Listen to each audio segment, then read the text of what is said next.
نبينا محمد وعلى آله وأصحابه أجمعين ومن تبعهم بإحسان إلى يوم الدين أما بعد. طلباء و طالبات، مشفق اساتذہ کرام اور عزت مآب مہمان گرامی،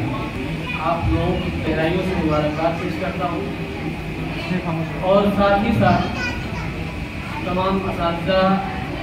طلباء و طالبات اور مہمانوں کا تہہ دل سے شکر ادا کرتا ہوں کہ انہوں نے اپنا گوناگون مصروفیات سے فارغ ہو کر ہمارے بچوں کی حوصلہ افزائی کی، ہماری حوصلہ افزائی کی اور ہماری ہمت میں قوت بخشی. عزیز بچوں، آج یہ دن جس میں کہ مینیجر صاحب نے بھی کہا کہ یہ ہمارا ملک ہے اور یقیناً یہ ہمارا ملک ہے. شاعر وہ جو کہتا ہے کہ نہ تیرا ہے نہ میرا ہے، یہ ہندوستان سب کا ہے،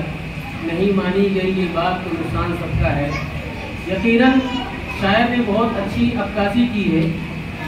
کہ یہ ہمارا ہے اور اس بات کو ہمارے دل و ذہن و قلوب میں رہنا چاہیے کہ یہ ملک ہمارا ہے، تھا اور رہے گا انشاءاللہ. آپ کو بتاتا چلوں میں، عبدالحبیب یوسف مرفانی یہ ایسے شخص ہیں جنہوں نے اس ہندوستان کے آزاد کرانے کے لیے ایک مرتبہ سبھاش چندر بوس نے آزاد ہند فوج قائم کی اور اس کے بعد پھر آزاد ہند بینک قائم کی. پھر سبھاش چندر بوس نے لاہور میں اس کی ایک مجلس منعقد کی اور اس میں اعلان کیا کہ آپ لوگ اس میں دل کھول کر مدد کیجیے. تو عبدالحبیب مرفانی نے اس وقت، اس زمانے میں، یہ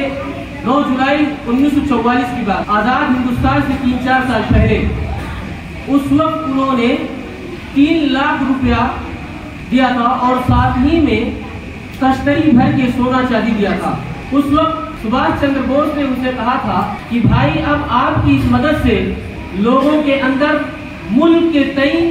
ایک جذبہ جاگنا شروع کر دیا ہے، لوگ مدد کرنا شروع کر دیے ہیں. یہی نہیں بلکہ مدد کرنے کے بعد عبدالحبیب یوسف مرفانی نے کہا کہ مجھے فوج کی 2 وردی دے دیا جائے. چنانچہ سبھاش چندر بوس نے، کیونکہ وہ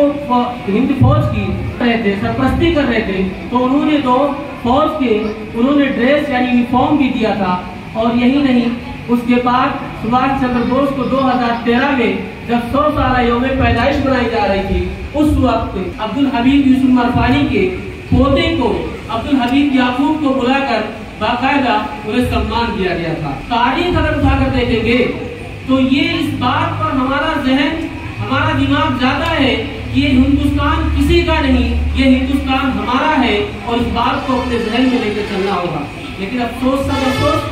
کچھ لوگ جو تاریخ سے نابلد ہیں، جو تاریخ جانتے نہیں ہیں، وہ لوگ کہیں نہ کہیں تاریخ کو مٹانے کی کوشش کرتے ہیں. لیکن یاد رکھیے، تاریخ کو مٹانا آسان کام نہیں ہے. آپ تاریخ کے کسی ایک پنے کو مٹا سکتے ہیں، لیکن جس تاریخ کو ہزاروں کتابوں میں درج کی گئی ہے، اس کتاب کو مٹانا آسان کام نہیں ہے. ضرورت اس بات کی ہے کہ اس ملک میں رہتے ہوئے اس کی محبت، اس کی حفاظت، اس کی دیکھ بھال، اس کی نگرانی یہ ہماری ذمہ داری ہے اور ہمارا فرض ہے کہ اس ملک کو ہم باقاعدہ اس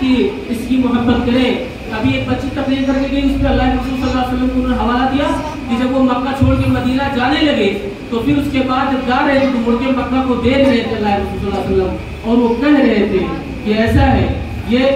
یہاں کے لوگ مجھے نہ رہنے پہ مجبور کر دیے ہیں. حالانکہ ان کا یہ بات کہنا کہ میرے دل سے ہم اپنے وطن کی محبت گئی نہیں ہے، لیکن ان ظالموں کی وجہ سے میں یہ جو ہے مکہ چھوڑ رہا ہوں. تو محبت کرنا یہ ہمارا طریقہ ہے. وطن سے محبت کرنا، ملک سے محبت کرنا یہ ہمارا اسلاف سے دی ہوئی چیزیں ہیں اور اسلاف کی چیزوں کو اگر مٹائیں گے تو ہم خود مٹ جائیں گے. اب آخر میں تمام لوگوں سے پھر میں شکر ادا کرنا چاہتا ہوں. ساتھ ہی ساتھ شکریہ خاص طور پر اقرا پبلک اسکول کے مینیجر اور جناب فیض الحق صاحب، دیگر مہمانان کا بھی شکریہ ادا کرنا چاہتا ہوں اور یہ بتانا چاہتا ہوں کہ جس طرح ملک کی آزادی میں بہت سے ہمارے اسلاف نے اس ملک کو بچانے کے لیے